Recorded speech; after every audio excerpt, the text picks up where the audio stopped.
A paz do Senhor varão, a paz do Senhor varoa.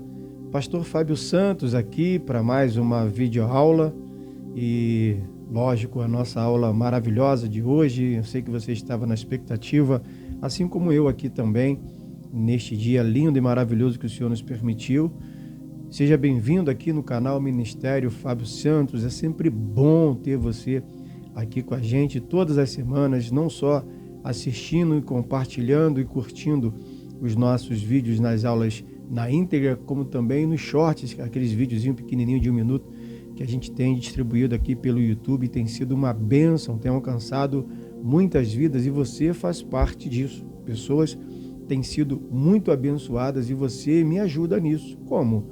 Quando você deixa o like, quando você se inscreve no canal. Já passamos dos 50, estamos com 60 e poucos ali, já conseguimos a tranquilidade de fazer algumas lives pelo celular em breve, muitas lives interessantes. Agora só estamos organizando a forma de trabalhar e o tempo, né? O dia certinho, para a gente também não chocar com a vida que a gente tem no dia a dia, a igreja e tudo mais. Mas o seu like é muito importante, a sua inscrição aqui no canal é muito, mas muito importante. Então, eu quero pedir para que você continue a nos prestigiar, sabe? Você que pode se inscrever no canal, você que conhece alguém que assiste, pede para se inscrever no canal.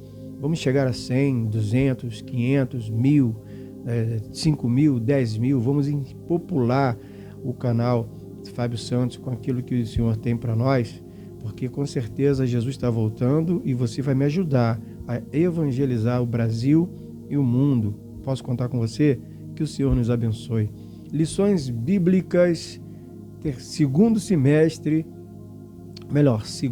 trimestre de 2024, aqui da revista CPAD, com o tema que você já sabe disso, a carreira que nos está proposta, o caminho da salvação, santidade e perseverança para chegar ao céu, com os comentários do pastor Osiel Gomes. Chegamos hoje na nossa lição de número 10, que tem como título Desenvolvendo uma Consciência de Santidade, datada no domingo, hoje, 9 de junho, né? Você está assistindo aqui na estreia, como se fosse um ao vivo, mas nós preparamos um pouquinho antes, né?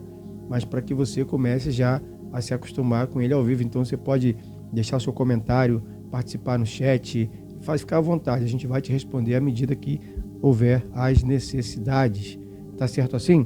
Vamos então para o nosso estudo, que é lindo e maravilhoso de hoje. Vejam só o texto áureo, diz assim: segui a paz com todos e a santificação, sem a qual ninguém verá a Deus. Hebreus 12, 14, é um versículo muito conhecido, muito pregado, muito ensinado. É um versículo de cabeceira, porque aqui fala de cuidado, de doutrina, fala de entendimento. Esse versículo fala de conduta, fala de viver o verdadeiro sentido do Evangelho, que diz aqui: segui a paz com todos e a santificação, sem a qual ninguém verá a Deus. Ou seja, ninguém pode ver ao Senhor. Esse verá liga à vida futura, né? Está no futuro, tem a ver muito com a salvação. Se você não seguir a paz, procurar estabelecer a paz aonde quer que você chegue, em qualquer ambiente que você venha estar, com todas as pessoas à sua volta, e também você conseguindo, se você consegue impetrar a paz e a santificação ser exaltada, você consegue ver a Deus lá no futuro, literalmente. Uma vez que você não consegue estabelecer essa paz, você não está implantando o reino de Deus, que Paulo disse que não é comida, lembra disso? Não é bebida, não é roupa, não é dinheiro, não são essas coisas. O reino de Deus é paz, alegria no Espírito Santo e justiça. Então, seguir a paz com todos é o reino de Deus estabelecido na terra. Tudo bem que eu não vou falar aqui sobre o reino de Deus, mas eu tenho um material específico sobre o reino de Deus que fala muito sobre o que é. Por que João Batista veio gritando no deserto, raça de víboras, arrependei-vos porque é chegado o reino dos céus? Jesus disse, o meu reino é chegado. Porque o reino, como Paulo enfatiza já no Novo Testamento, lá nas cartas, é paz.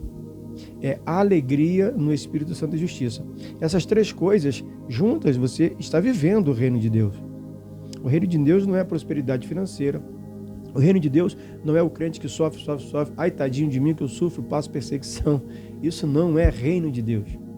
Isso é resultado de vida, ou é resultado de busca, ou é resultado de uma má conduta, é resultado de escolhas, de decisões. Ok, ponto. Mas o reino de Deus, precisamos seguir a paz com todos, sem a qual ninguém verá a Deus. A verdade prática vem nos dizendo, na jornada para o céu devemos estar conscientes a respeito da necessidade de ter uma vida santa para nos encontrarmos com Deus. Vou repetir que é bem importante essa verdade prática. Na jornada, na nossa caminhada para chegar ao céu, que é o título da revista, devemos, é um dever que devemos fazer, é quase que uma obrigação. Estar conscientes, ligados, entendidos a respeito da necessidade de ter uma vida santa. Quando diz aqui ter a necessidade, é algo que como se fosse o meu ar, é algo como se fosse o sangue que corre nas minhas veias, é algo como se fosse tudo que tem no meu intestino para que ele funcione bem. E se faltar, eu vou ter problema. É algo que se eu não tiver no meu dia a dia, eu começo a sofrer as retaliações e quando elas vierem, eu não irei suportá-las, irei sucumbir. Simples assim. Então, na nossa caminhada, na jornada da peregrinação, lembra da peregrinação para o céu? Devemos ter o dever, a obrigação, estar consciente de estar ligado, 100% sincero e correto e coerente consigo mesmo, a respeito da necessidade de quão importante é ter uma vida santa para encontrarmos com o Senhor naquele grande dia. A leitura bíblica em classe vem em 1 de Pedro, capítulo 1, do versículo 13 ao versículo 21, e diz assim o versículo 13: Portanto, cingindo os lombos do vosso entendimento, sede sóbrios e esperai inteiramente na graça que se vos ofereceu na revelação de Jesus Cristo. Como filhos obedientes, não vos conformando com as concupiscências que antes havia em vossa ignorância. Mas, como é santo aquele que vos chamou, sede vós também santos em toda a vossa maneira de viver. Lindo, né? Porquanto escrito está: sede santos, porque sou santo. E se invocais por Pai aquele que, sem acepção de pessoas, julga segundo a obra de cada um, andai em temor durante o tempo da vossa peregrinação, sabendo que não foi com coisas corruptíveis, como prata, ouro, que fostes resgatados da vossa vã maneira de viver, que por tradição recebeste dos vossos pais, mas com o precioso sangue de Jesus, como de um cordeiro imaculado e incontaminado, o qual, na verdade, em outro tempo, foi conhecido ainda antes da fundação do mundo, mas manifestado nestes últimos tempos por amor de vós. Versículo 21, para fechar. E por ele credes em Deus, que o ressuscitou dos mortos e lhe deu glória, para que a vossa fé e esperança estivessem em Deus. Eu quero começar, antes de entrar aqui na introdução, te dar uma dica para que você fizesse uma leitura dessa carta de Pedro, falando a respeito sobre esse assunto. Deixa eu ajeitar aqui. Isso. É uma leitura versículo a versículo, parágrafo a parágrafo, frase a frase, que vale a pena, muito a pena, você liberar ali seu tempo, seu interesse e falar com Deus para que Ele te revele esse texto. É muito, mas muito profundo. Ele traz muito ensinamento daquilo que éramos antigamente e principalmente ao que somos hoje. Como, por exemplo, o versículo 16 diz que está escrito: sede santos, porque eu sou santo. É o próprio Deus dizendo para que a gente o imite. Ser santo, irmão, não é ser no sentido não pecar, nunca errar, acertar em 100% o tempo todo. Ser santo é ser alguém incontaminável. Percebe? Veja, não é inerrível, como dizem algumas crianças, mas alguém incontaminável. Ser santo é alguém que se separa para o tempo com Deus, mas que quando está com os filhos, ele se separa para ter aquele momento de qualidade com os filhos. Quando ele está com a esposa, com a namorada, com a noiva, ele se separa para tirar aquele tempo de qualidade com os pais, no trabalho. Ser santo é ser separado por Deus para viver e fazer aquilo que é a ordem de Deus na nossa vida cotidiana, em todas as esferas. Então, Deus, quando Ele se separa para estar comigo, Ele vem apenas para estar comigo. Tudo bem que Ele é onipresente, ao mesmo tempo está com você e com outras pessoas, mas a meu respeito, para mim, Ele para tudo para me dar atenção. Veja, não é me dar a resposta que eu quero, mas é me dar atenção. Nessa madrugada, eu estava até, na última quinta-feira, falando isso na igreja, que uma madrugada dessa semana, acho que foi de quarta para quinta, Deus vem me acordando todos os dias às 3 da manhã. E eu falei que quando eu coloco o meu celular para despertar 2 da manhã, não importa o horário da madrugada, para eu orar, é a minha necessidade, é os meus pedidos, é o que eu quero falar com Deus. Mas quando é Ele quem me acorda de madrugada, irmão, pode ter certeza, Ele é quem quer falar. Então eu me levanto na madrugada, ajoelho e fico só ouvindo Ele falar ao meu coração. Ficamos ali por 2 horas aproximadamente e poucas foram as palavras que eu falei a Ele, apenas ouvindo as suas instruções, os seus ensinamentos, conversando comigo, porque Ele veio a mim. Ele parou tudo para as 3 horas da manhã me acordar para falar comigo. Coisa linda, Deus é maravilhoso, eu amo muito esse nosso Deus. Vamos seguir aqui então na introdução. A palavra consciência nos remete à ideia de percepção a respeito de algo que está em nossa volta. É o estado em que estamos despertos, acordados, lúcidos no tempo presente e, por isso, sabemos que existimos. Desse jeito, o crente em Jesus, que iniciou a sua jornada de fé em Cristo, deve estar consciente a respeito de viver uma vida santa, sem a qual a Bíblia afirma: ninguém verá o Senhor. Já lemos em Hebreus 12:14. Nesta lição estudaremos a importância da santidade em nossa jornada para o céu. E lógico, a palavra-chave aqui é santidade. Amém? Partimos agora para o 1. A perspectiva bíblica de santificação. Como que a Bíblia entende o que significa santificação? O que ela espera que nós entendamos sobre o que significa santificação, a respeito da santificação? Diz assim: 1. Santificação no Antigo Testamento. No Antigo Testamento era assim. Do hebraico Kodesh, santidade é um substantivo masculino que significa sacrilidade, posto à parte, que pode se referir a Deus, aos lugares, coisas, algo à parte, separado. Essa palavra deriva da raiz verbal hebraica kadash, que traz a ideia de consagrar, santificar, preparar, dedicar, ser consagrado, ser santo, ser santificado, ser separado.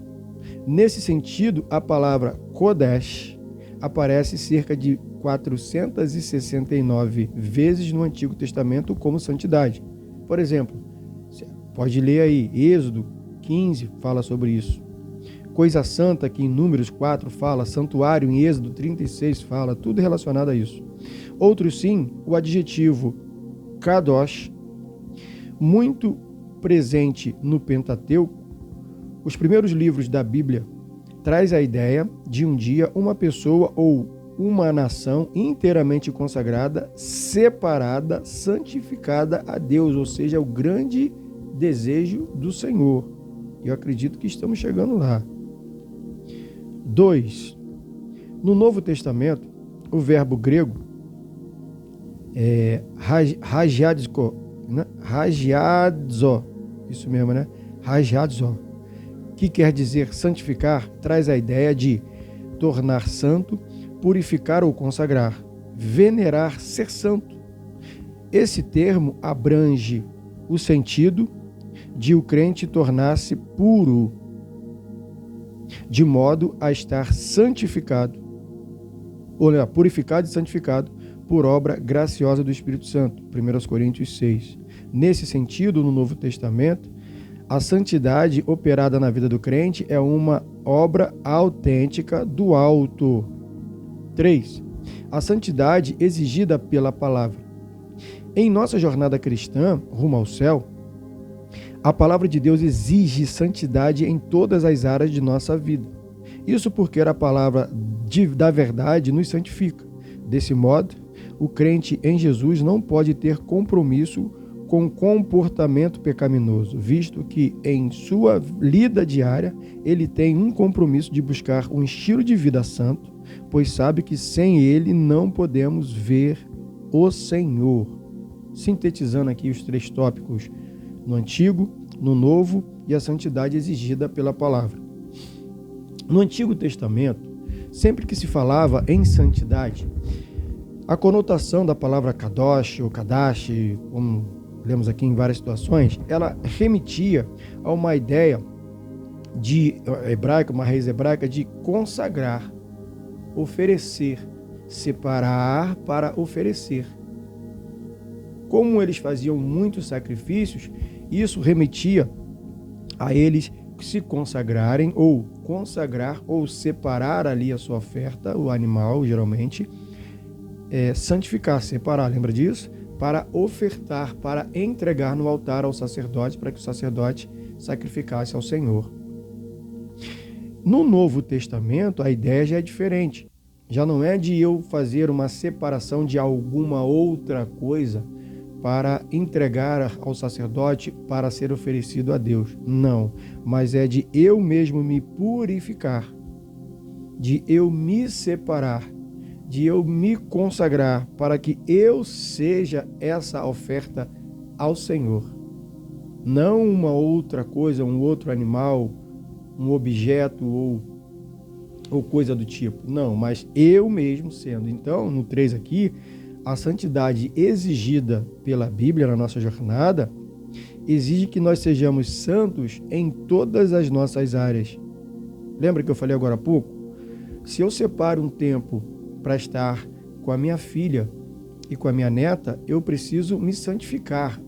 Veja, não é jejuar, não é orar, não é buscar a Bíblia para estar no momento ali com a minha filha e minha neta. Não.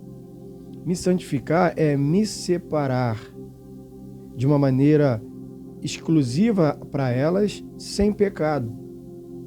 Estando com elas em todos os momentos, brincando, conversando, admoestando, ensinando, né? Mas sem numa prática pecaminosa.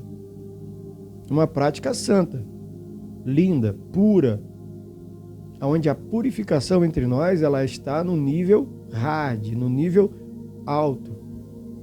Então, assim sendo, uma das coisas que precisa se acontecer com eu e você é ter essa consciência que em tudo aquilo que façamos, precisamos nos santificar, nos separar, nos consagrar, para sermos nós mesmos a oferta a ser entregue para Deus. Então, quando a gente se separa para um momento com a esposa, para um momento com o trabalho, com o patrão, com o cliente, eu estou fazendo para Deus. Eu vejo Deus representado naquela pessoa, exigindo de mim ou permitindo em mim a oportunidade de viver essa santificação e de uma maneira exclusiva me separar para me doar para aquela pessoa naquele momento. Então, um bom dia bem colocado, uma boa tarde bem colocada, uma boa noite bem apresentada, um Deus te abençoe confortável, sabe? Um vai com Deus, eu estou orando por você, coisa do tipo, um abraço, um olhar, um sorriso, diz muita coisa a respeito da nossa santificação. Então, fique atento. A sinopse 1, a palavra de Deus aponta o estilo de vida santo sem a qual não podemos agradar a Deus. Se a gente não caminha com esse entendimento de santidade, a gente não consegue agradar a Deus. Aí você talvez aí está pensando, pastor, mas eu não sabia disso, eu não entendia isso. Lógico, eu entendo você. A Bíblia diz que Deus leva em consideração, não faz muito, faz meio que vista grossa, o tempo da ignorância, no sentido do tempo que a gente não sabia o que era certo ou errado. A gente não sabia disso, como você agora está aprendendo. Então, uma vez que você aprendeu, aí Deus já está ligado, que você já sabe, se você fizer é por tua conta e risco. Deu para entender? Dessa feita, o que podemos absorver de tudo isso são os ensinamentos com aquilo que fizemos lá atrás, como nós lemos nas cartas agora na leitura bíblica em classe de 1 de Pedro. A nossa vã maneira de viver, a nossa maneira de viver sem compromisso, sem responsabilidade. Então agora somos chamados, fomos comprados por um sangue que muda a nossa consciência, a nossa maneira de observar tudo à nossa volta. Amém? Vamos aqui para o 2. A santificação e seus estágios. 1. A realidade da santificação. A partir do que estudamos sobre os termos bíblicos a respeito da santificação, podemos afirmar que se trata de um ato, um estado e um processo pelo qual o pecador se torna santo. Romanos 6 fala sobre isso, 1 Tessalonicenses 4. Em primeiro lugar, a santificação é um ato de separação do mundo, em primeiro lugar. Em segundo, ela é um processo cujo propósito é levar o cristão a se tornar semelhante ao nosso Jesus Cristo. Assim, a santificação busca aperfeiçoar o crente de modo que a imagem de Cristo se reflita plenamente em sua vida. Nesse caso, a santificação bíblica é um processo que abrange pelo menos 3 estágios. Santificação inicial, que é tomar posição, se posicional. Santificação progressiva e glorificação. 2. 3 estágios de santificação. Em primeiro lugar, a santificação do crente inicia com um novo nascimento, pois, por intermédio do Espírito Santo, o crente é declarado justo diante de Deus. Muito sério isso. Completamente regenerado, declarado sem pecado. Ok? Trata-se da santificação inicial ou posicional, o início da vida do crente. Em segundo lugar, há o estágio progressivo, que você progride, da santificação neste mundo, em que o crente se despoja do velho homem e vai se revestindo do novo homem, até alcançar a perfeita imagem de Cristo. Esse é o objetivo de todo crente. Esse estágio leva ao último estágio, que é o da glorificação, como Jesus apareceu com o corpo glorificado. 2 Coríntios fala muito sobre isso. Interessantíssimo ler 2 Coríntios. Esse é o momento em que o crente será como Jesus e receberá um corpo ressurreto, tal qual o nosso Senhor, lembra? Foi por ocasião da sua aparição após a ressurreição. João 20 e 1 Tessalonicenses 4. Vou ler o 3 para sintetizar. O alvo da santificação. Segundo o estudo dos 3 estágios da santificação, percebemos que o propósito da santificação é tornar o crente perfeitamente coerente com a plenitude do caráter divino.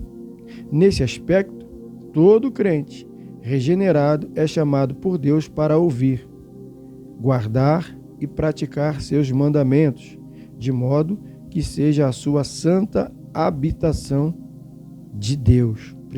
João capítulo 14. Então, desse 2 aqui, que é a santificação em seus estágios, vem dizendo, primeiro, uma realidade.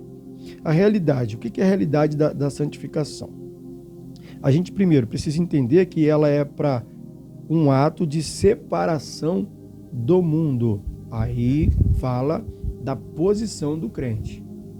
Você tem que se posicionar. Por isso hoje é uma briga muito grande na internet com a igreja que deixa eu só ajeitar aqui. Agora ficou mais bonitinho. Que a igreja tem paredes pretas, que a igreja toca coisa do mundo, que as roupas... Nossa, eu vejo alguns vídeos e a roupa de algumas senhoras escandalosas. Mas cada um no seu quadrado, não é na minha igreja, não sou eu quem dirijo isso, então não me meto. Porém, a gente vê o mundo de fato dentro da igreja e veja, não é de hoje. Eu sou crente há 27 anos. Antes disso já se falava sobre isso. Quando eu me converti, eu vim do samba, eu vim do reggae, eu vim do funk. E cantar funk na igreja há 30 anos atrás era impossível. As pessoas entenderam que eu era novo convertido, que eu estava chegando. Aí eu tentava fazer alguma coisa, outra versão de funk, uns 3, 4 gostavam, mas a maioria... os caras têm que se converter, tem que se posicionar. Não por causa do funk, porque na época o funk era um tabu. Hoje, louvado seja Deus, ele é aceito na igreja e tem grandes sucessos aí musicalmente. Mas o que eu estou dizendo é que a maneira funkeira de viver é mundana. Não ouvir o estilo de música funk. A maneira do regueiro viver pecaminosamente não combina com aquilo que Deus tem. Então eu posso ouvir um reggae? Posso, tem muitos reggaes aí maravilhosos. Mas eu preciso saber que eu posso absorver a sonoridade, principalmente onde tem coisas de Deus, mas não abraçar o estilo que aquilo me faz viver pecaminosamente. Então, ser aceito nesse período na igreja, para mim, foi muito difícil. Por vezes deu vontade de desistir, até que eu comecei a amadurecer, a crescer e entender que, de fato, isso era importante, fazia parte do processo. Então, a santificação inicial, se posicionar, deixar o mundo, não permitir que as coisas mundanas entrem na minha vida ou fiquem muito tempo na minha vida, que elas sejam dissipadas. Mas quando as coisas são trazidas do mundo para a igreja, aí quem vem fica perdido, porque não consegue distinguir o que é mundo, o que é igreja, o que é mundo, e assim vai. E aí tem os estágios, que o segundo é ligado ao último, que é a progressão. Então eu preciso me santificar, que é um processo, a cada dia eu tento. Como eu falei, a gente precisa se ser separado 100%, mas ninguém vai passar por tudo isso sem errar, sem pecar, sem cometer um delito, seja ele em qual grau for. Percebe? Nesse caminho nós vamos errar, e errar pra caramba. Nesse caminho a gente vai falar coisa errada e coisa errada pra caramba. Nessa caminhada nós vamos subir e descer o tempo todo. E você que está me assistindo aí, que ainda não cometeu um pecado daqueles, glória a Deus, mas sempre chega a sua vez. Porque eu me achava um super-homem, eu achava que eu nunca ia pecar, como alguns camaradas que eu via. Nossa, olha isso, escândalo para a igreja. Olha aquele lá. Quando aconteceu comigo, irmãos, a ficha caiu e eu vi que eu era um ser humano como qualquer um outro, que Jesus morreu na cruz por eles e por mim também, e que eu carecia, como nós lemos aqui na leitura bíblica, que o sangue de Jesus me purificasse. Então eu comecei a entender o que é me separar, para me consagrar, para eu ser oferecido a Deus. Porque nessa progressão, nesse estágio em que eu vou aprendendo a me santificar, eu chego no último, que é ter o corpo glorificado. Porque nós vamos morrer na matéria e seremos ressuscitados com Cristo. Ali seremos exatamente igual a Ele. Só seremos exatamente igual a Ele se seguirmos a paz com todos e a santificação para agradá-lo, para estar com Ele naquele grande dia. Uma vez que estejamos com Ele naquele grande dia, aí, irmão, seremos iguais a Ele, corpo glorificado, porque passamos pela terra, vencemos o pecado, ressuscitamos e estamos com Ele, exatamente como Ele é. Esse é o desejo do coração do Senhor, que cada ser humano seja como Jesus. Então precisamos aqui, como alvo de santificação, ter a aparência de Cristo, fazer o que Cristo fazia. Lógico que é difícil, lógico que é complicado, irmão. Se fosse fácil, eu não estaria aqui fazendo vídeo. Se fosse fácil, eu não estaria indo para a igreja toda semana. Se fosse fácil, eu não estaria dobrando meu joelho na madrugada para orar. Se fosse fácil, eu acordaria, trabalharia ou não, e tanto faz como tanto fez, e vamos que vamos. Só que não é assim que as coisas acontecem. Eu não tenho que me santificar para mostrar que eu sou santo, que eu mereço. Não, eu preciso fazer isso porque eu amo a Deus. Mais do que eu amo o pecado. Eu amo a Deus. Mais do que eu amo a minha filha e a minha neta. Eu amo a Deus. Mais do que eu amo a minha esposa. Eu amo a Deus. Mais do que eu amo o meu trabalho. Eu amo a Deus mais do que eu amo a minha própria vida, como Paulo disse, que eu reduzo ela a nada para entregar a Ele, para que Ele faça dela alguma coisa. Eu amo muito mais a Deus, porque a direção que Ele me dá eu tento fazer e fico muito mal quando eu não consigo fazer aquilo que o agrada. Tá certo assim? Sinopse 2. A santificação trata-se de um ato, um estado e um processo pelo qual o pecador se torna santo. Lembra, é um processo, é um dia de cada vez. Se hoje você não conseguiu, fique tranquilo. Se arrependa, começa de novo, amanhã você vai conseguir. Aí você consegue mais um pouquinho, porque o erro de ontem te prepara para vencer hoje. O erro de hoje vai servir para que você vença amanhã e assim, um dia de cada vez. 3. O julgamento de Deus, do Deus Santo. O Deus Santo, agora está falando do próprio Deus, tá? A Bíblia revela Deus como o Santo de Israel, Isaías 1:4, com o nome santo. Os serafins declaram a sua santidade e, em santidade, ninguém pode se igualar a Deus. Não tem nem como. Desse modo, a Bíblia afirma enfaticamente que Deus é santo. Assim, Ele é o nosso parâmetro para uma vida de santidade, conforme registra o texto bíblico. Santos sereis, porque eu, o Senhor, vosso Deus, sou santo. Levítico 19. Portanto, à luz da santidade de Deus, somos chamados a ser santos em nossa jornada. 2. Santidade exigida a todos os crentes. A Igreja de Cristo neste mundo é o santuário dedicado ao Senhor, por meio do nosso amado Salvador. O Senhor Jesus Cristo, a Igreja foi santificada para apresentar-se gloriosa, santa e sem defeito diante de Deus. Por isso, como membros do corpo de Cristo neste mundo, comprados pelo seu precioso sangue, somos exortados e convocados a andar em santidade, empenhando-nos e nos consagrarmos a Deus em verdadeira santidade. Romanos 12:1. Leia, que é muito importante. O 3 aqui diz assim: santidade e justiça de Deus. Biblicamente, a santidade e a justiça são atributos divinos que se relacionam, como vimos, em virtude, aponta para a essência de Deus, a maneira de Deus ser, né? Que é totalmente puro, como bem afirma João. Ele é luz e nele não há treva alguma. Tudo em Deus é santo, puro e verdadeiro. A justiça dele aponta para a sua retidão, para a harmonia de sua justiça com a lei. Desse modo, compreender a santidade e a justiça de Deus como atributos é importante para conhecermos que Ele é santo, reto, justo e verdadeiro. E que, por isso, jamais deixará o ser humano impune diante da sua rebelião contra a sua santidade, ou melhor, contra a sua justiça. Ou seja, sintetizando aqui o 3, que é o julgamento do Deus Santo. Primeiro, que Deus é santo e ninguém pode igualar a santidade dele. Lógico, imagina você querer ser santo igualzinho de 100% como Deus é. Primeiro, a gente já nasceu da natureza pecaminosa, então só aí a gente já sai perdendo, sei lá quantos a 0. Ninguém pode se igualar, chegar no mesmo nível, empatar com Deus. Mas buscar o máximo possível um parâmetro que Ele é.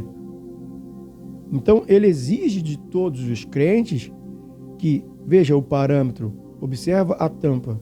Não precisa fazer e ser exatamente como eu sou, ou chegar no nível que hoje eu estou, mas você pode, por esse parâmetro aqui, alcançar muitas coisas. Então, veja, se você faz isso aqui, você está próximo de mim. Se você faz aquilo lá, você se aproximou mais de mim. Se você faz tudo isso porque você me ama, você está bem junto de mim. Agora, se você não exerce a justiça da maneira que eu ensino, você não está perto de mim. Se você não procura ter paz nos seus ambientes, você está muito longe de mim. Se você não se separa com qualidade para estar com os seus e até comigo, não, você está muito longe de ser chamado amigo, filho, discípulo, seja lá o que for, de mim. Está dando para entender? Então, o que Deus espera é que a gente olhe um parâmetro. Não precisa se igualar a mim, então eu vou colocar alguém que é semelhante a mim, para você ver o que ele fez aí na terra, e você vai ver pelo que ele fez, tenta fazer o máximo possível parecido com ele. Então está lá o parâmetro. Está lá Jesus. Olha para Jesus, olha para a cruz e fala, ele fez isso. E quando ele passou por isso, o que ele deixou escrito é para eu fazer isso. Então eu começo a olhar para aquele nível ali e buscar. Como Paulo disse, sede, pois, meus imitadores, como eu sou de Cristo.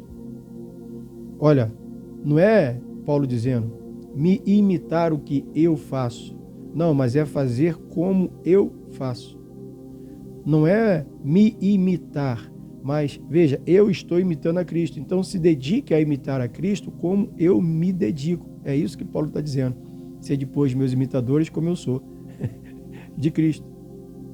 Porque se Paulo diz que é para imitar a ele está se colocando um degrau abaixo de Jesus e nós um degrau abaixo dele.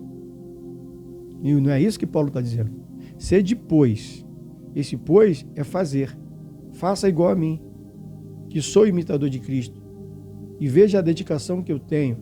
Observa os caminhos que eu ando. Observa os feitos meus no dia a dia. Observa a separação de santificação que eu tenho na minha vida desde quando eu encontrei a Ele. Faça igual. E aí você será chamado imitador de Cristo, um cristão. Está dando para entender? É muito lindo. Pena que acabou aqui, já estamos no finalzinho. Foi até rápido hoje, né? Que eu já estou também pegando a manha aqui de dar aula pelo vídeo. É diferente da sala de aula que o aluno pergunta, enfim, a gente ministra, quase prega. E são quase 2 horas também, né? Aqui a gente tem no máximo 1 hora. Mas sem problema. A sinopse 3 diz assim, nenhum ser humano ficará impune diante da santidade e justiça de Deus. Nenhum ser humano ficará impune. Se vacilou, vai pagar. Não tem essa. Deu mole, já era. Foi. E não, nem essa de reencarnar, volta na próxima para consertar, que não vai ter volta não, filho. Eu trabalho de motoboy e tem uma empresa que a gente faz uma entrega que é comida congelada para animal, para pet, né? E é muito legal. E a gente estava conversando que, poxa, o pet também tem comida congelada. Falei, o pet também tem a comidinha dele ali congelada, que é para não estragar. É todo um cuidado. E aí, alguém falou assim, poderia-se fazer isso com as pizzas. Porque a gente chega na casa do cliente, às vezes com a comida do pet, O cliente está sempre lá esperando o alimento para o animal dele. E a pizza, às vezes a pessoa sabe que a gente já saiu da loja, estamos a caminho, buzina, buzina, buzina, buzina, buzina, a pizza quase esfria. Aí depois reclama que a gente demorou. A gente podia contar até 10. Se alguém não aceitasse ou não atendesse, a gente comia a pizza. Falei, e a comida do pet? Se a gente contar até 10, quem é que vai comer? Aí o pessoal deu um sorriso. Mas por que eu estou contando essa breve passagem? Porque enquanto a gente conversava sobre isso ali na resenha, na base, eu me lembrava de como que o dono do pet, ele se preocupa com o seu animal, ele faz o pedido para a empresa, que chama o motoboy pega o material, leva à casa do cliente, o cliente fica na expectativa de chegar o alimento para alimentar o seu animal.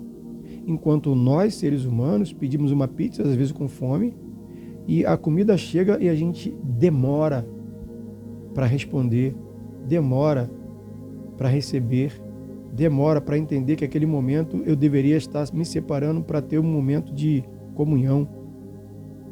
E quem é dono do pet, é como se eu estivesse vendo Deus sendo cuidadoso em preparar todo um alimento para mim. E os cachorrinhos, quando a gente chega nas casas, eles ficam ouriçados, a gente brinca com alguns, né?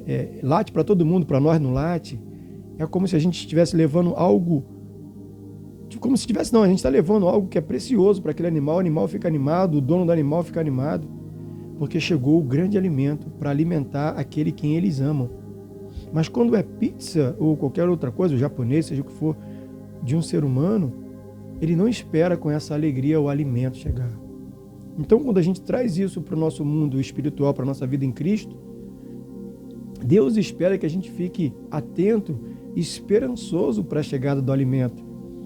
Ele quer que a gente se comporte como o dono do pet, como o pet que sabe que a comida está chegando, e quando toca o interfone, que é o motoboy, ele sabe identificar que é o motoboy, ele fica oriçado, porque chegou o alimento, chegou a palavra, chegou a canção, chegou a oração, chegou a busca, chegou o jejum, chegou algo que liga a Deus, a santificação, a paz, chegou a justiça, chegou algo que ele está conseguindo imitar a Deus. Mas quando ele ignora, como o pessoal da pizza, na hora da palavra, ele levanta para beber água. Na hora da palavra, ele vai ao banheiro. Na hora da palavra, quer cutucar o celular fingindo que está lendo a Bíblia no celular. Na hora da palavra, ele cochicha com quem está do lado. Na hora de se alimentar, ele dá as costas e não lembra o que foi pregado 20 minutos depois que sai do culto. E a sinopse 3 diz que nenhum ser humano ficará impune diante da santidade e justiça. Sério, hein? Conclusão, para a gente fechar ali 45 minutos. Na jornada para o céu, o cristão precisa desenvolver uma consciência de santidade de Deus para que possa tomá-la como o padrão perfeito de vida. Devemos sempre progredir em santidade desde o momento em que iniciamos a vida com Cristo até o final da nossa jornada, 1 João 2,3. Estamos no tempo de ser conscientes de que Deus ama a todos e não deseja que ninguém se perca. Todavia, os que rejeitam uma vida santa e se entregam ao pecado sofrerão a condenação eterna, pois santidade e justiça são atributos de Deus que não se contradizem. Amém? Pois bem, aí vem aqui a revisão do conteúdo. Estamos chegando ao final, ou chegamos ao final de mais um estudo. Hoje o estudo de número 10. Nesse dia maravilhoso que o Senhor nos permitiu, neste domingão 9 de junho, com o estudo desenvolvendo a consciência da santidade. Então, eu tenho certeza que Deus falou muito ao seu coração. Quero pedir para que você se inscreva no canal. Vamos subir, me ajudem. Compartilhe o link desse vídeo nos seus grupos de WhatsApp. Fique atento aos shorts, aos vídeos pequenininhos que a gente coloca para abençoar a sua vida. Deixe o like, que é importante quando você deixa o like. O robozinho, que é o algoritmo do YouTube, entende que você gostou, ele pega esse mesmo vídeo e distribui para um monte de gente, e várias pessoas conseguem ser alcançadas e serem abençoadas, assim como você está sendo aí, eu aqui. tá certo? E aperte a notificação de sininho, porque todas as vezes que a gente subir vídeo novo aqui no YouTube, fazer live, não importa, o YouTube vai avisar você, olha, o Ministério Fábio Santos está com vídeo novo lá, está ao vivo, entra lá. Então você vai ser avisado pelo YouTube. No mais, que Deus abençoe você, temos uma grande semana, fica na paz e até o próximo. Em nome de Jesus.